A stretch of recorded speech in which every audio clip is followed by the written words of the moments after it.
Привет всем, это Тостер. У нас, как водится, много интересного о домашней технике, потому что реальные обзоры и тесты. И вот это видео, это такой реальный и, наверное, большой довольно разговор, подробный, предметный о системах приточной вентиляции, о приточных очистителях воздуха. Их еще называют приточки, в общем, как только не называют. Но мы вот и разъясним, что это, зачем это, почему это нужно, как это работает и так далее. Это Алексей, привет.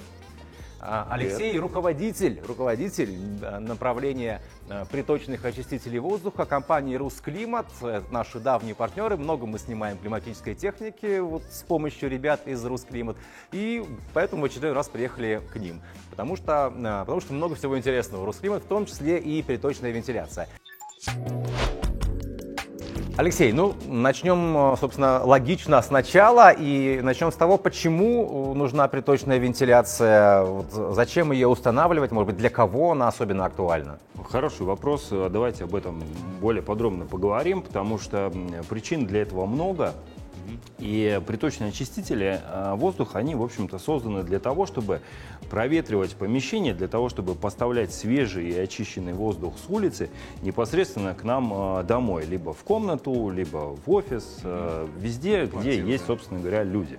То есть для того, чтобы проветривать жилые помещения комфортно. И вот, например, сейчас, в большинстве регионов России уже холодно.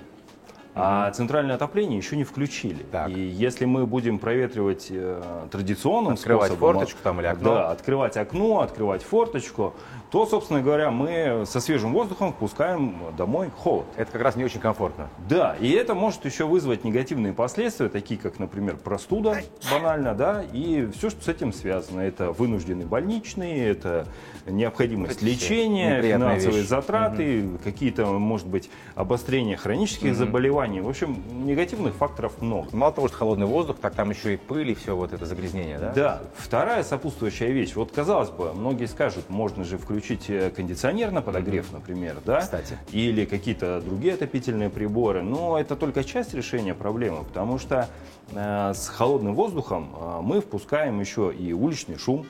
У кого-то стройка за окном, у кого-то проезжая часть оживленная за окном, детская площадка шумная. Факторов много. Кто-то в промышленном районе живет, и там ТЭЦ какая-то, соответственно, промышленное предприятие. Это помимо шума, конечно же, и пыль, и какие-то другие загрязнители воздуха. Так. Все это негативные факторы, которые, к сожалению, влияют на наше самочувствие и на наше здоровье. И это основные причины, почему надо позаботиться и подумать, собственно, о установке приточной вентиляции. Так, основное мы так рассказали, давай еще прям по пунктам пройдемся и, скажем так, систематизируем. Итак, подводим итоги, для чего, зачем, почему нужна приточная вентиляция. В первую очередь, конечно же, если у вас установлены пластиковые герметичные окна. Потому что, как мы с вами знаем, без притока нет вытяжки, и, соответственно, без вытяжки нет притока. И поэтому нам нужно обеспечивать циркуляцию воздуха, потому что воздух нам нужен постоянно. Взрослый человек в среднем за сутки прокручивает через себя порядка 10-12 тысяч литров воздуха. То есть это огромная цифра. И поэтому нам нужно налаживать в наших помещениях и в офисах воздухообмен. Пластиковые окна герметичные. Так. У вас большая семья, у вас есть дети, или вы, например, ожидаете ребенка. Это очень актуально, потому что дети очень подвижные, и у них и кровоток больше, и дыхание чаще, и поэтому свежий воздух. Свежий и чистый воздух. Да, особенно тогда, когда происходит умственная деятельность, домашнее задание, решение уроков, каких-то задач. Мисси, выключай компьютер, пора спать. Да мне домашку надо закончить. Джекпот, давай! И просто игры. Это вообще в хорошо, принципе. когда свежий воздух, да. Еще одна важная причина, почему необходимо задуматься о приточной вентиляции, почему ее нужно установить, это плохо работающая вытяжная шахта. Обычно они в санузлах и на кухне присутствуют. Мне кажется, это очень такая частая проблема. Да, если вы замечаете, что у вас постоянно стоит какой-то запах, вы готовите, и он никуда не девается продолжительное время, это как раз первый сигнал о том, что она плохо работает, либо не работает вовсе. И когда мы устанавливаем приточную вентиляцию, она способствует, собственно говоря, циркуляции, потому что постоянно нагнетает свежий воздух. И это очень важно. Следующий момент. Если у вас есть оживленная трасса за окном, уже об этом говорил, потому что внешний шум, шум спецтехники, он чаще всего является раздражителем. Он отвлекает от... Да, и многие считают, вот говорят, да мы привыкли уже, у нас там все время, всю жизнь шумит за окном. Мы-то, может быть, и привыкли, это наше субъективное восприятие, но нервная система к этому она не привыкла. И это все равно является раздражителем, который постоянно ухудшает наше самочувствие. И когда вот вдруг когда выключаешь этот шум, да, ну вот поставил приточку, да, и вот, что называется, две большие разницы. Люди понимают потом, я с этим сталкивался тоже. Когда мы устанавливаем приточный очиститель, ну, во-первых, мы, конечно же, получаем тот самый вот заветный, свежий, чистый воздух. Все же помнят, как на природе хорошо спится, когда много свежего воздуха и за окном тихо. Давно не был, но помню, да. Да, и кажется, что даже спать меньше надо для того, чтобы выспаться. Вот это тот самый эффект положительный. Мы устанавливаем приточку, значит, у нас постоянно поступает свежий воздух, и при этом мы отсекаем внешний шум, внешние раздражители. Это первое. И, конечно же, мы живем в мегаполисе, где-то это благополучные районы, где-то не очень, где-то совсем не благополучные. В смысле экологии, да. Да, в смысле экологической нагрузки. И мы все эти факторы, собственно говоря, исключаем, потому что они, ну, помимо основной задачи подачи воздуха, они еще очищают и подогревают воздух. И это тоже очень важно. Ну, вот для аллергиков еще... Да, аллергики, астматики – это очень важная история, потому что сейчас, вот по статистике, 25% в России страдает аллергией. То есть четверть населения страдает аллергией. И это решение является, ну, по сути, для них таким вот фактором, который облегчает их жизнь вот в эти сложные периоды. Потому что, ну, мы приходим домой для того, чтобы восстановиться, восстановить силы, отдохнуть. И приточка, она исключает вот этот раздражитель, то есть она не пускает аллергены в помещение, она очищает постоянно помещение от аллергенов. И это способствует тому, что мы гораздо быстрее восстанавливаемся и уже с новыми силами идем на работу. Ну да, опять идем на работу. Дальше двигаемся по теме приточных очистителей воздуха. Вот часто слышишь такую историю, такие вопросы о том, что ну как же, ну вот кондиционер же есть, вот мы кондиционером пользуемся, и это, наверное, все решает все вопросы и по свежему воздуху, там и по температуре комфортной и так далее. Вот как, расскажи, приточка это не кондиционер, кондиционер это не приточка, правильно? Все верно. Ключевая функция кондиционера – это работа с температурой. То есть его главная задача – это либо охлаждать, понижать температуру, либо подогревать, вот как сейчас в межсезонье. Я вот у себя дома кондиционер использую на нагрев. Поэтому, но часто думают, что кондиционер дает приток свежего воздуха, потому что, ну, когда мы его включаем, нам же кажется, свежее становится. Становится свежее, да, и ощущение, что, вот, ну, собственно, свежего воздуха оно есть, но... Но это не так, потому что обычные сплит-системы, они не обеспечивают притока уличного воздуха. Люди же думают, что раз есть наружный блок, не все люди, окей, но некоторые так ошибочно думают, что раз есть наружный блок, значит, что-то там оттуда засасывается. Да, и между ними еще проходят трубки, и, значит, все думают, что, ну или почти все, что по ним течет воздух в том числе. Но это не так, потому что там течет хладагент, собственно говоря, который работает с температурой. В свою очередь, ключевая функция приточных очистителей воздуха – это подача свежего именно уличного воздуха. То есть они принудительно забирают воздух с улицы и нагнетают к нам в помещение, будь то, значит, квартира или офис. И при этом приточный очиститель, он не может охладить воздух, он подает воздух только той температуры, которая за окном, либо может его подогревать. Подогреть все-таки можно. Да, либо может его подогревать, если у нас на улице прохладно, здесь можно это реализовать совершенно спокойно. Ну, то есть здесь нужно понимать, что кондиционер и приточный очиститель воздуха, они скорее дополняют друг друга. Правильно я понимаю? Да, все верно, потому что кондиционер работает с температурой, как мы уже с вами знаем, либо охлаждает, либо подогревает. А приточный очиститель выполняет все остальные функции. Он нагнетает свежий, именно уличный воздух вам в помещение, очищает его за счет профессиональной системы очистки, в том числе с HEPA-фильтрами, с угольными фильтрами. Ну, то есть здесь система очистки круче, чем в кондиционере, как ни крути. Я бы сказал, не то, что на порядок, а там кратно. И поэтому это прекрасный симбиоз, который создает в помещении постоянно, по-настоящему комфортный микроклимат. У вас температура комфортная и воздух свежий при этом. Да. Но все-таки есть еще такой момент. Сейчас же, насколько я знаю, на рынке появляются модели кондиционеров, которые тоже могут подавать свежий воздух в квартиру. То есть они объединены с притоком воздуха. Да, действительно, сейчас появляются, существуют кондиционеры, которые совмещают в себе функцию притока воздуха. Там ключевая особенность какая? Важно это осознавать и понимать, что притока свежего воздуха он обеспечивает небольшой объем. Так. То есть там самые популярные модели там, в среднем до 60 кубометров в час. Максимум это хватает на 2 человек. Но и еще один важный момент надо понимать, что при этом кондиционер работает на полную мощность, а технику на полную мощность, как мы с вами знаем, никто обычно не использует. Ну, это шум дополнительный, да, и так далее. Это шум, и поэтому мы считаем, что этого достаточно в основном на одного человека. Это, конечно, мало. Если мы берем стандартную семью из 2 человек, муж, жена спят в спальне, как минимум для 2. А если еще у вас маленький ребенок, который обычно спит рядом, да, то это уже 3 человека. И этой функции, конечно же, недостаточно. Ну и плюс они, видимо, дороже. Да, вот разумеется. И это, конечно же, отражается в цене, потому что это новый продукт, и они существенно дороже, чем обычные сплит-системы. То есть реально вы можете купить, на самом деле, достаточно недорогой кондиционер, но нет же проблем с выбором недорогого кондиционера. Абсолютно. И, в общем, и купить приточку, и у вас это будет в смысле экономии выгоднее, да, и плюс выгоднее это будет более полезно. Более правильное, более полезное решение, потому что кондиционер профессионально занимается своей частью, приточный очиститель профессионально занимается своей частью и обеспечивает приток воздуха в нужном объеме, и обеспечивает комфортный подогрев и профессиональную очистку. Поэтому это прекрасный тандем.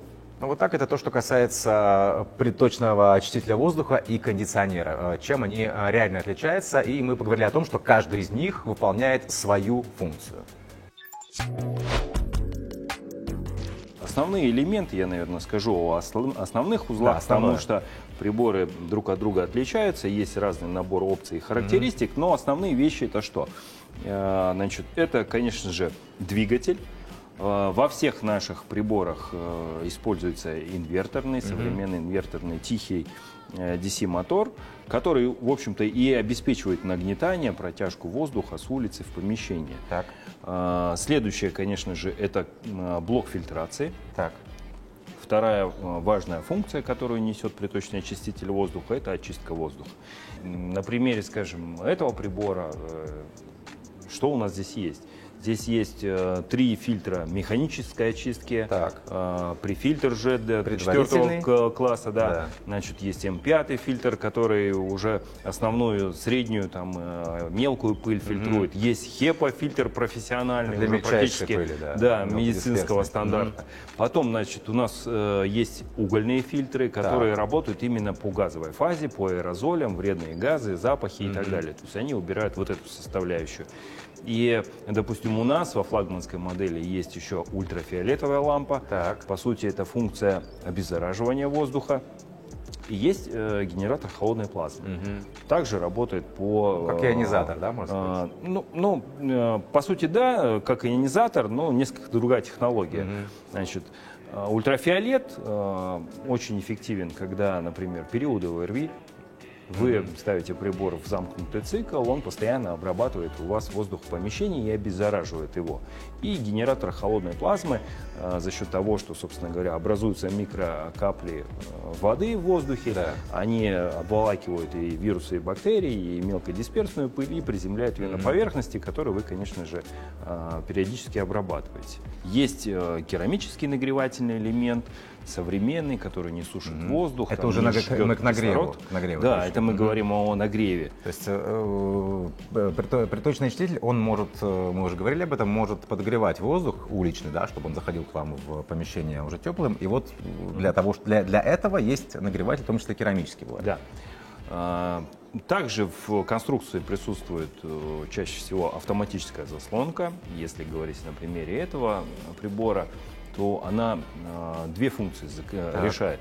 В первую очередь, когда мы уходим из дома и мы понимаем, что нам, в общем-то, свежий воздух сейчас не нужен, мы выключаем прибор, она автоматически закрывает канал воздуховода, перекрывает попадание уличного воздуха в помещение. Либо вторая функция, которая есть у этого прибора, например, это работа в замкнутом цикле. То есть, когда мы понимаем, что у нас качество воздуха в помещении хорошее, и нам не требуется приток воздуха с улицы, но мы, например, знаем, что у нас есть какие-то полевые раздражители, есть аллергены, там домашние животные, например, вы страдаете аллергией, то прибор может работать в замкнутом цикле, как воздухоочиститель в режиме циркуляции. То есть прогоняя воздух через себя, через каскад фильтров и таким образом поддерживая именно гигиену воздуха с точки зрения пыли и там каких-то раздражителей. Это важный момент. То есть современный вот приточный очиститель воздуха, он несет в себе, по сути, две функции. Ну, вот такой современный реальный прибор. Это не только приток свежего воздуха, но еще и он может работать в режиме, скажем так, рециркуляции, назовем его так, да, когда он просто очищает воздух. То есть это вот то, на что стоит обратить внимание. Так. И, конечно же, это электроника, да? Современный экран, который отображает текущее состояние работы прибора, режим работы, скорость, какие-то все параметры, установки, которые качество можно воздуха, делать. да, ну, то есть вся необходимая справочная информация. По качеству воздуха я еще уточню, что да, это есть не во всех моделях, но в таких наиболее продвинутых моделях реально вы можете отслеживать качество воздуха на экране устройства. Или, я думаю, это все можно делать еще через удаленное управление, да? Да, все верно. Значит, давайте поговорим о тех функциях, которые, собственно, нам качество воздуха показывают. Это датчик концентрации углекислого газа. Это, в общем-то, в гигиене у нас, в нормативной документации главный критерий оценки качества воздуха в помещении. Концентрация углекислого газа. Потому что мы его постоянно выдыхаем, он накапливается без проветривания, и нам от этого становится плохо. Значит, в этой модели его можно установить и, собственно говоря, использовать. И датчик по концентрации пыли. Еще один очень важный датчик, мельчайшая пыль. При этом, да, это мельчайшая пыль, мелкодисперсная, которую мы невооруженным взглядом даже не видим. Это PM-частицы, PM10, PM2,5. Которые, ну, они очень опасны для здоровья, и они нас окружают повсюду, в мегаполисах, промышленных зонах. И дома их тоже много, на самом деле. И дома их тоже много, потому что они накапливаются в помещении, и с ними надо работать. И прибор, собственно говоря, смотрит на эту концентрацию, есть зашитые предустановленные параметры, когда хорошо, когда не очень, когда совсем все плохо. И вот, например, выбирая автоматический режим управления прибором, да, вот когда мы думаем, а какая скорость правильная, какой режим правильный, а какой неправильный. Вот чтобы обо всем не думать, за это отвечает электроника и, собственно, вы выбираете предустановленные режимы. Да, в авторежиме мы измеряем качество воздуха и включаем прибор тогда, когда это действительно необходимо, это первое, да, и на ту скорость, на ту мощность, тот режим, когда нам нужно работать с концентрацией. Также у нас в этом, например, приборе реализована функция, это встроенный Wi-Fi модуль, то есть он доступен сразу из коробки. Возвращаемся к мобильному, к удаленному управлению. И совершенно верно, вы можете сразу, приобретая прибор, без дополнительных каких-то затрат, настроить у себя, по сути, умный дом и управлять прибором с мобильного приложения и управлять дистанционно, например. Это вот к вопросу о экономии очень актуально, да? Когда вы забыли выключить прибор, например, вы можете совершенно спокойно с любой точки мира его включить. Или наоборот, едете с работы, включаете предварительно, у вас там происходит подача свежего воздуха, чистого и так далее. Ну, в общем, это такая достаточно известная история. И, кстати, вот именно с климатической техникой удаленное управление — это вот как раз то, что нужно. Потому что где-то там управлять чайником может не обязательно, да, даже там к стиральной машине могут быть вопросы. А вот климатическая техника, здесь вот логика прямая, она прослеживается, и удаленное управление, оно прямо вот необходимо, мне кажется, в контексте климатической техники. Окей, это было самое главное о том, как устроены приточные очистители воздуха, о том, какая у них функциональность, какие опции доступны вот с современными моделями. Дальше двигаемся. Еще один важный вопрос. Как, куда, где вообще можно устанавливать вот приточные очистители воздуха? Ну, давай вот про квартиру, да, про помещение. Один из самых популярных вопросов, где мне можно поставить прибор. Куда, где? Куда, как, а вообще в какие помещения надо ставить. Какие помещения, да. Здесь правило простое. Ставим приточные очистители воздуха там, где человек находится продолжительное время. Ну или максимальное время. Первое, конечно же, целевое помещение, куда в первую очередь надо ставить, это спальня. Спальня. Потому что, ну, большую часть времени, если мы работаем в офисе, то мы, значит, когда мы дома... спим в спальне? Да, мы спим в спальне, собственно говоря, это большая часть времени, когда мы дома. И поэтому, ну, и сон — это же важная часть нашей жизни, потому что в это время мы восстанавливаем силы и, наверное, все... Прекрасная часть нашей жизни. Я очень люблю поспать. Все помнят, что вроде поспал там 7-8 часов, вроде как по норме, да, но при этом встал уже с тяжелой головой, да, такой тяжелое бывает самочувствие. такое, бывает, да, случается. Это очень частая проблема, потому что из-за отсутствия притока свежего воздуха углекислый газ накапливается, и мы получаем, ну, по сути, отравление углекислым газом. Я обращаю внимание, у меня стоит такая домашняя метеостанция, которая показывает мне содержание углекислого газа, и я часто обращаю внимание, что я просыпаюсь утром, вот концентрация там углекислого красная газа, зона, да? Да, там уже иногда и фиолетовый бывает, я активно дышу, видимо. Вот, так что да. Вот следующее помещение, вот куда, опять же, стоит и важно поставить приточный очиститель, приточную вентиляцию, это детская. Логично.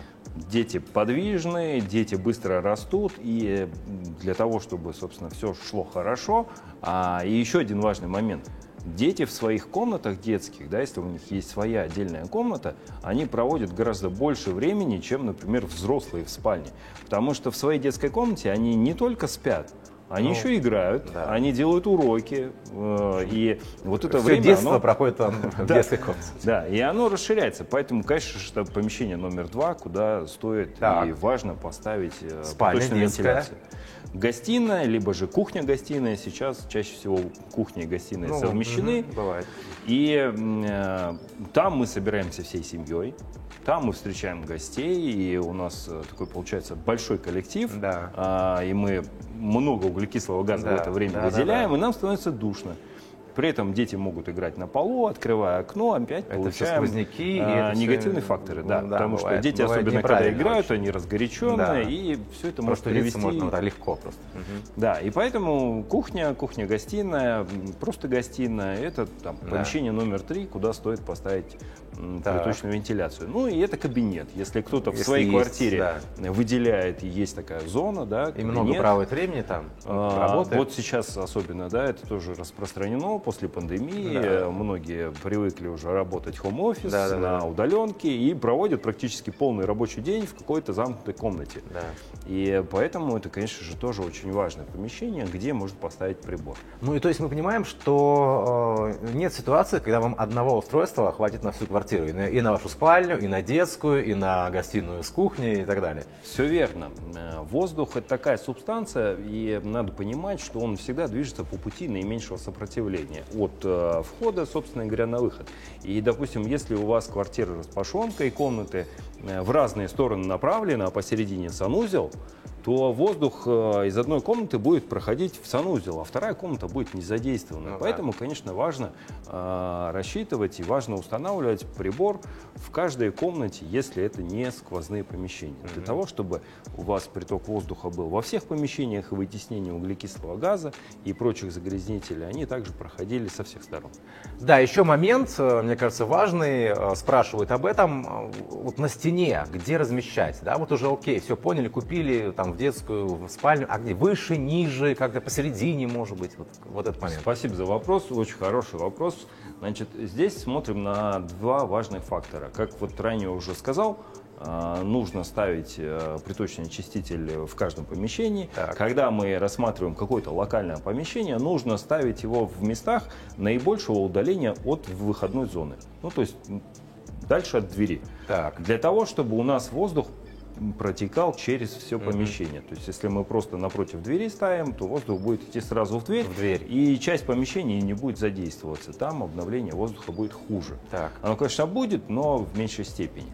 Значит, то, что касается, где именно на стене правильнее или там рекомендуется размещать прибор. Есть ли вообще такие правила?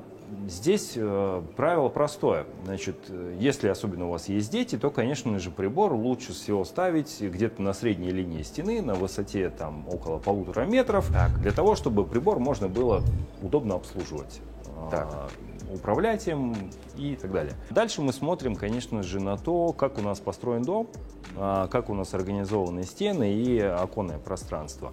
И здесь может быть недостаточно просто вот этого оконного проема для того, чтобы разместить правильно, качественно прибор.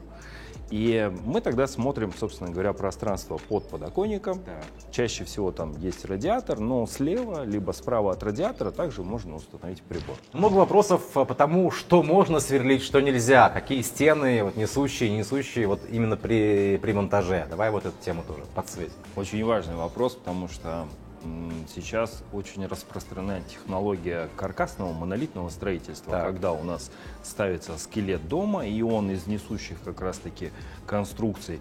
И вот эти несущие конструкции стены не сверлить, не бурить, не штробить, их нельзя. То есть это прям запрещено. И поэтому очень важно обращать на это внимание. В современном домостроении зачастую вот это, наверное, сейчас самая распространенная технология. И что мы видим, когда, допустим, мы приходим на объект, если это новостройка, то чаще всего она без отделки.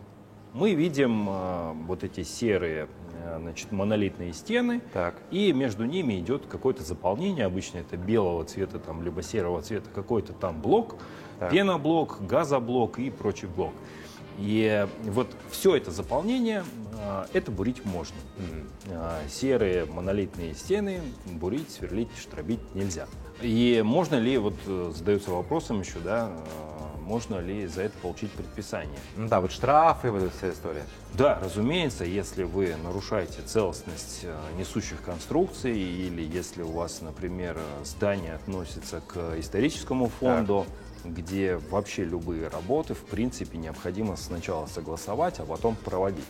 И если вы, собственно говоря, сделали, так сказать, сделали там отверстие, то вы можете получить и штраф, и предписание для того, чтобы вернуть все в исходное состояние.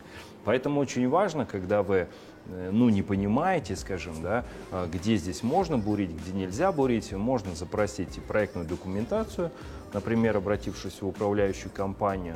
И на проектной документации чаще всего отмечено, где несущая конструкция, где не несущая. Если у вас вентилируемый фасад, например, здесь есть два варианта монтажа устройства. Первое, конечно же, надо посмотреть, что у вас написано в договоре эксплуатации жилья. Это прям номер один, с чего стоит начать. Посмотреть, есть ли у вас ограничения или какие-то предписания относительно работы с фасадом. Потому что если они есть и вы выполнили, то вы можете получить за это штраф. И, собственно, предписание вернуть в исходное состояние.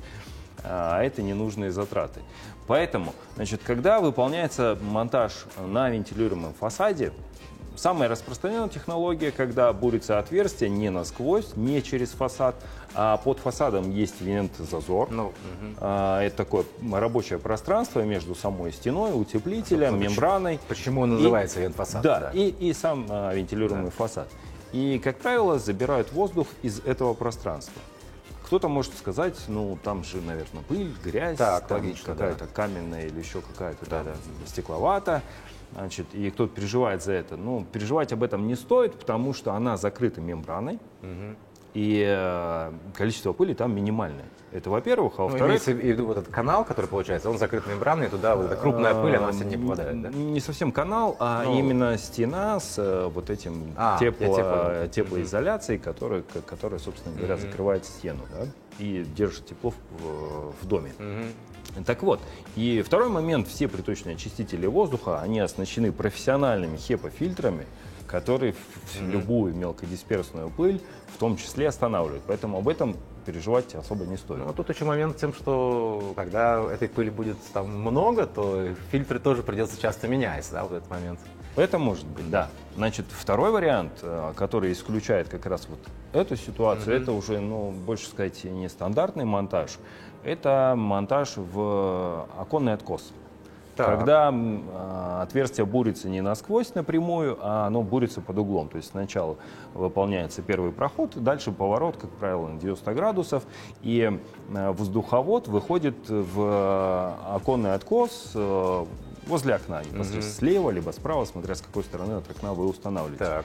И мы здесь два вопроса как раз решаем. Мы не забираем воздух из-под фасада, а мы забираем воздух с улицы непосредственно, Это, конечно, плюс, но это будет, конечно, сказываться на стоимости монтажа. Но, тем не менее, если как бы вы об этом заботитесь и переживаете, то вот этот вариант. Так.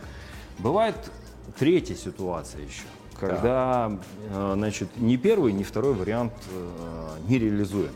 Бывают разные варианты. Например, у вас совершенно узкие откосы, и там вариантов забуриться и разместить прибор нет, даже самый компактный. И, например, у вас французские окна. Так.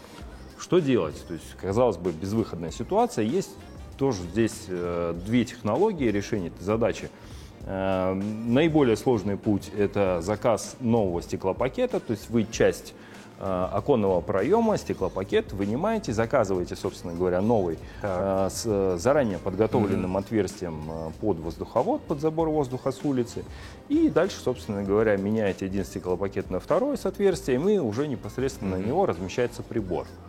Нестандартный монтаж встречается редко, но тем не менее это делают, и есть такие варианты. Да. И более простое решение этой задачи, когда также вынимается стеклопакет, под его размеры вырезается сэндвич-панель, и вместо стеклопакета сэндвич-панель устанавливается, на ней размещается прибор. Так, понятно. Это второй вариант. Вот очень часто, кстати, в арендуемом жилье, в офисных пространствах, когда там нет проблем с освещенностью, да, свет всегда есть, он всегда включен, и вот это решение самое оптимальное, потому что собственник, например, не дает согласия на бурение стены, потому что сегодня вы есть, завтра уехали, и, собственно говоря, отверстие осталось, что с ним делать? Поэтому вот это оптимальное решение, когда вы взяли на сэндвич-панель, поставили и обеспечили себе приток свежего воздуха, потому что дышать-то хочется, как бы комфортно. Да. Ну, вот так. Я, честно говоря, даже не был настолько погружен во все тонкости монтажа, но мне кажется, что основные моменты мы подсветили в этом плане. Но, повторюсь, если какие-то есть вопросы, дополнения, это всегда можно писать в комментариях. На вопросы постараемся ответить. Ну, а если у вас есть опыт свой, то делитесь, и люди, которые посмотрят это видео, они тоже будут в этом плане вам благодарны. Алексей, ну вот когда с тобой готовились к этой съемке, мы обсудили, что есть обращения, и они, в общем, нередки, людей, которые купили приточный очиститель воздуха, и у них что-то он какой-то не тянет. Вот нет такого притока воздуха, который они ожидали, или, может быть, на который рассчитан прибор. И этому есть объяснение зачастую. Да, есть объяснение. Мы уже, кажется, говорили об этом. Значит, для того, чтобы у нас была нормальная циркуляция воздуха в помещении, у нас должен быть организован и приток, и вытяжка. И вот это ключевая вещь, потому что вытяжка у нас есть штатная во всех квартирах, в санузлах, в кухне. На кухне. Да. И, значит, очень важный момент, когда эта вытяжка перекрыта. Бывают разные причины. Часто такое случается реально, да? Да, это распространенная довольно проблема, что, например, на кухне устанавливается вытяжной зонд над плитой, и устанавливается некорректно. То есть вот этим выходом просто закрывается, перекрывается вытяжная шахта, и выхода воздуха, когда он не работает, собственно говоря, нет. Это первая, самая распространенная проблема. Второй важный момент, когда вытяжная шахта в принципе плохо работает. Допустим, ее на этапе стройки забили или в процессе многочисленных ремонтов, замуровывают, соседей. Бывает, знаешь, бывает, ее просто замуровывают, заклеивают там обоями или просто чтобы от соседей не пахло. Чтобы от соседей не пахло, да. Вот чтобы от соседей не пахло, мы как раз говорим о том, что надо обеспечивать принудительную подачу воздуха, устанавливать приточные очистители. Кстати, да. Она таким образом продавливает и вытесняет эти запахи, собственно говоря, обратно в вытяжную шахту. Так вот, если она не рабочая, что делать? Казалось бы, безвыходная ситуация, но выход есть. Конечно же, для этого необходимо привлекать управляющую компанию. Это их обязанность, и это должно работать согласно нормативной документации. Они, конечно, неохотно это делают, но тем не менее, и в каких-то ситуациях я знаю, что люди просто судились, подавали в суд и через суд решали эту проблему. Я думаю, там и коллективные какие-то возможны действия, да? Я думаю, да, потому что если она не работает где-нибудь на среднем этаже, то, скорее всего, на всех этажах ниже она также не работает. Поэтому объединяйтесь, собственно, с жильцами дома, с собственниками и, в общем-то, пишите коллективное обращение, управляющую компанию, это решает проблему. Да, они неохотно это делают, но тем не менее они это делают. Важно, чтобы вытяжная шахта работала, иначе у нас циркуляции воздуха в помещении не будет. Ну и, собственно, все вытекающие из этого последствия. Окей, значит, обращаю внимание на этот момент, что обязательно для корректной работы приточного очистителя воздуха, чтобы у вас был тот самый эффект, ради которого все это и затеялось, ради которого он устанавливается, важна хорошая, нормальная, скажем так, работа вытяжной вентиляции в квартире или в доме. Я бы здесь добавил, что даже если она, хоть насколько-то работает, то наличие приточного очистителя, оно способствует тому, что она будет работать лучше. Потому что вы постоянно нагнетаете в помещение воздух, свежий воздух, делать, и воздух начинает ее продавливать. Поэтому если она не на 100% перекрыта, она работает. Алексей, еще вопрос про рабочие моменты, как эксплуатировать, какие-то есть, может быть, особенности, именно когда уже все работает, все смонтировано, что учесть? Обслуживание, может быть, какое-то? Я бы хотел вернуться немножко в этом вопросе, он хороший вопрос, к истокам, когда вы устанавливаете прибор. Так. Потому что многие проблемы, связанные с эксплуатацией, они заложены еще в начале, так сказать, пути. Это и с кондиционерами связано обычно, такая история, и здесь тоже. Да. Поэтому для того, чтобы установить прибор, конечно же, лучше привлекать, и наша рекомендация, привлекать профессиональных специалистов, кто на этом специализируется. Так. Самая банальная, распространенная причина, когда мы бурим воздуховод, для того, чтобы воздух поступал с улицы в помещение, необходимо сквозное отверстие в стене, в общем-то, смежной с улицей. Да?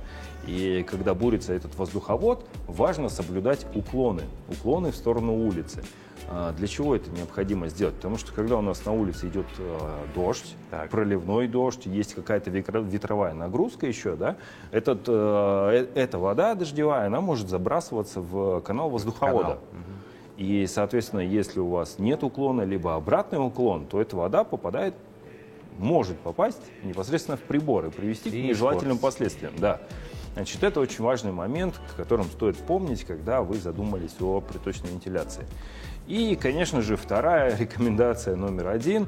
В процессе эксплуатации и перед процессом эксплуатации важно внимательно ознакомиться с инструкцией по эксплуатации. Я тоже об этом всегда говорю. Да. Потому что там собраны все правильные шаги, все вещи относительно того, как включать прибор, как его правильно выключать, какие функции, как их настроить, как они работают, какая логика работы. Ребят, читайте инструкцию, правда. Все это заложено, потому что, по практике инструкцию читают чаще всего тогда, когда что-то пошло не по плану.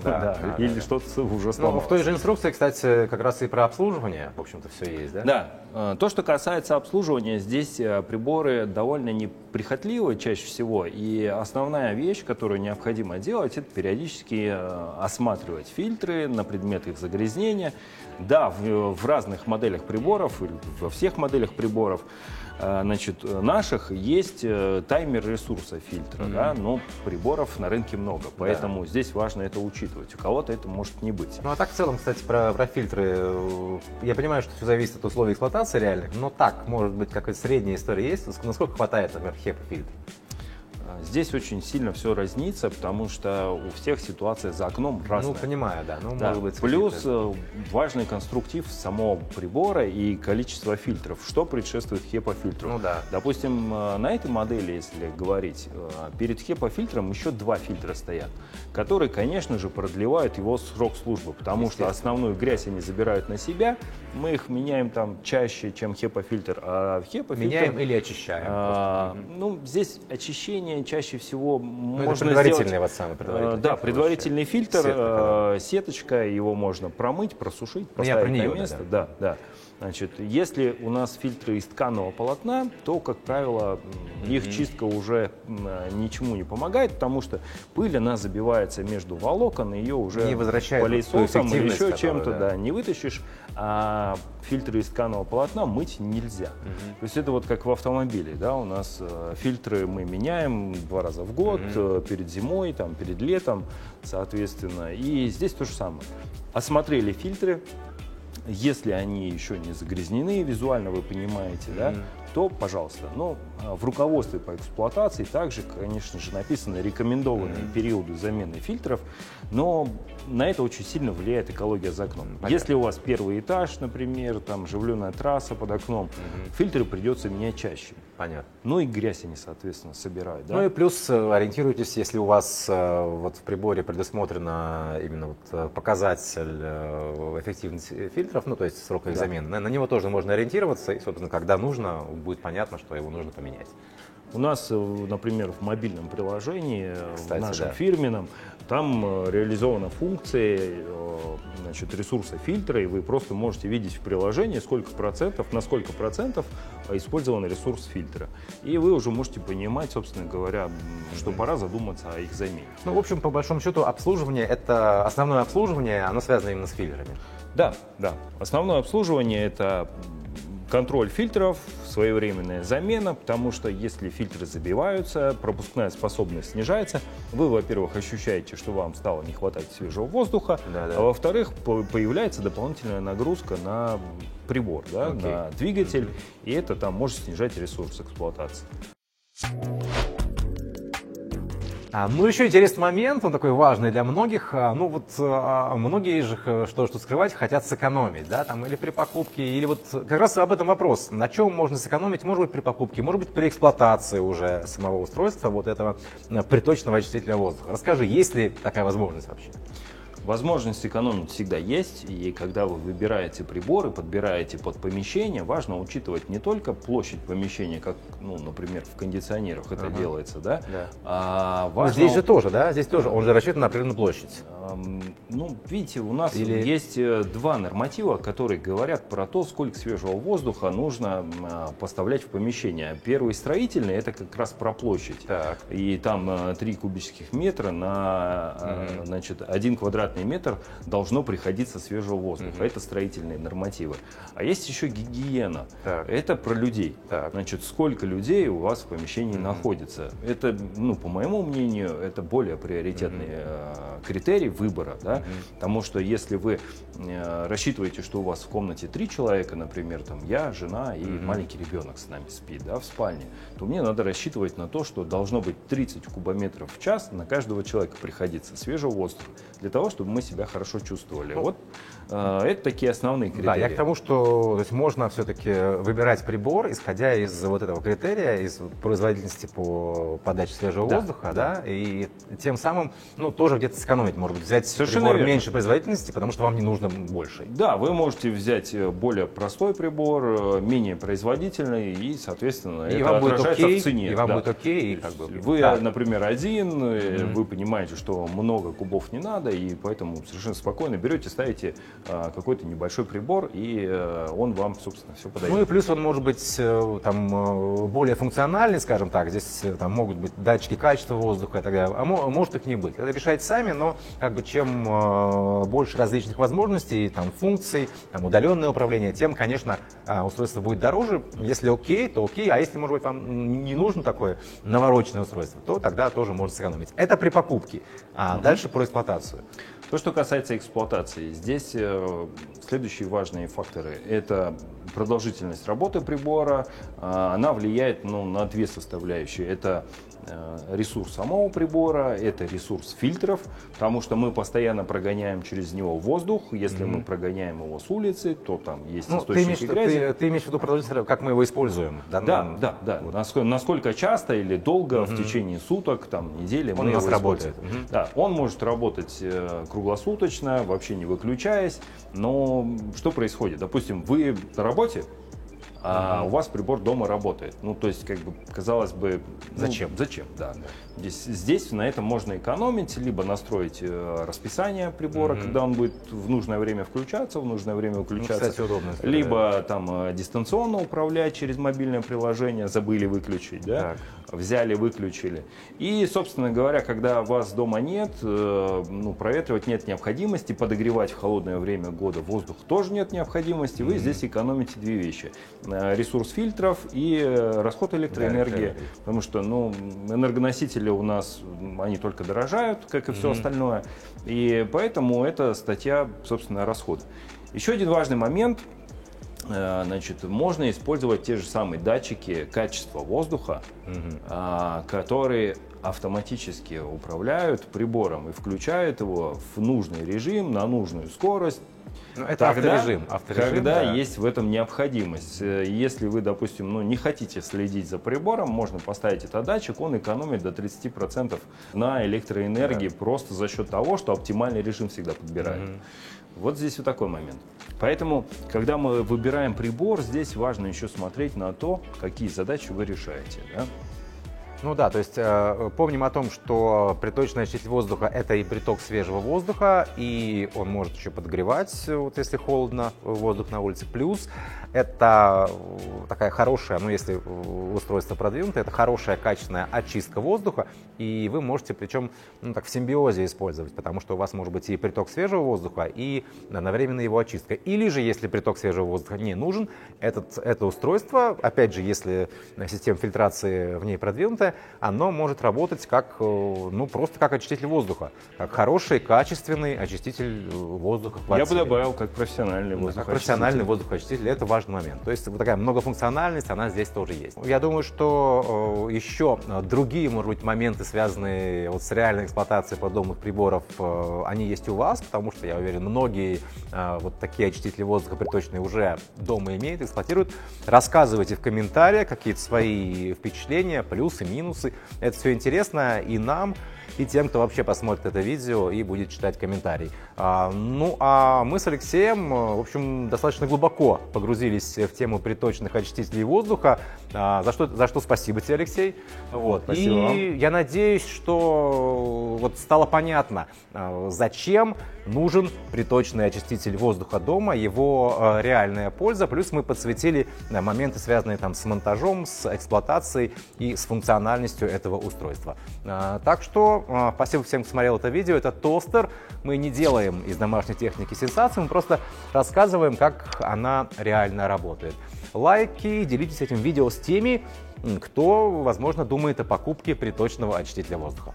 Пока!